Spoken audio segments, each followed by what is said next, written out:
Morning, Steve Free in Chicago with the morning grain comments. We've got prices a little bit higher.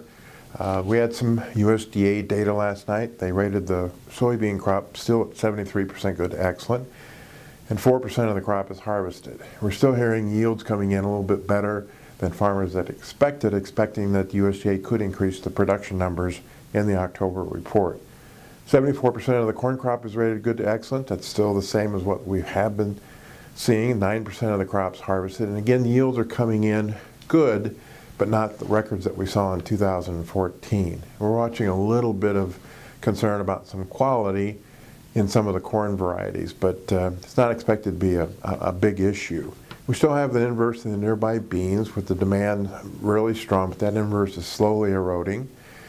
And the market expects the farmer to sell beans at these 980 levels when they get into the harvest. Corn market's still in the carry, and the market's expecting, even though prices are low, that the farmers will trickle corn into the pipeline and keep it satisfied, even though we have record demand.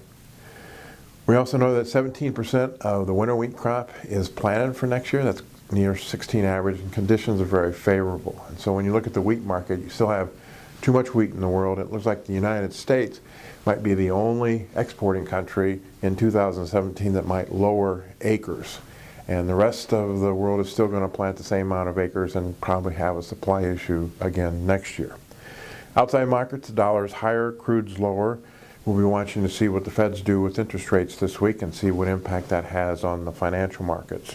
Soybean oil is gaining a higher percentage of the crush. Three reasons, maybe. India and China is buying veg oil for imports. We also are concerned about our soybean demand being a little bit below what we had hoped.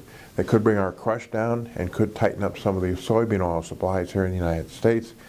And then palm oil prices going up, soybean oil has to follow it. And so those are factors that are helping that. Usually when you want a bean rally, you want it supported by the meal because it's 70% of the crush, not the oil, which is 30%.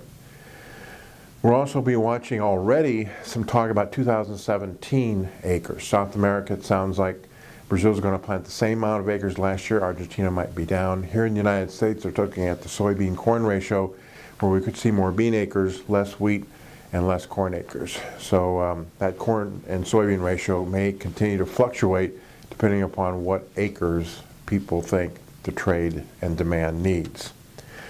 We also note the 6 to 10 day calls for normal rains across the Midwest with normal to above temps, and we'll see if that delays any harvest. Funds yesterday bought beans and oil. They sold meal, corn, and wheat.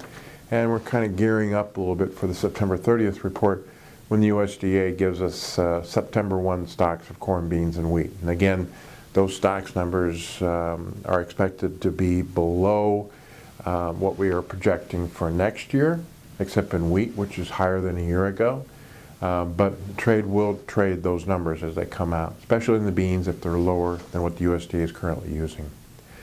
As always, these are my thoughts and not those of ADM or ADM Investor Services, and have a safe and profitable trading day.